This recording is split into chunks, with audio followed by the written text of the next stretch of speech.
Hay'adda Cunnada Adduunka ee Qaramada Midoobay ayaa Jimcihii ku dhawaaqday inay dhimayso gargaarka cunnada ee ay siin jirtay 100,000 oo qof oo ku nool Soomaaliya, halkaasoo malaayiin qof ay la daalaa dhacayaan saamaynta ba'an ee isbeddelka cimilada iyo heerka daran ee gaajada.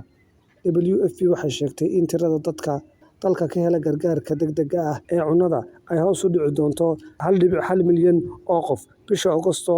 Waxaan arkaynaa kor u kac halis ah oo ku yimid heerka gaajada ee xaaladda degdegga ah, awooddeena wax ka qabashaduna maalinba maalinta ka dambeysa way sii yaraanaysaa, ayuu yidhi agaasimaha u qaabilsan Hay'adda u Diyaargarowga iyo Ka Jawaabista Xaaladaha Degdegga ah.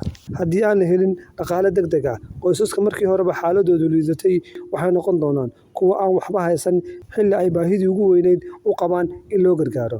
Sida ku cad warbixintii ugu dambeysay ee Qaramada Midoobay, 4.6 milyan oo qof oo Soomaaliya ku nool ayaa wajahaya heerar gaajo oo halis ah.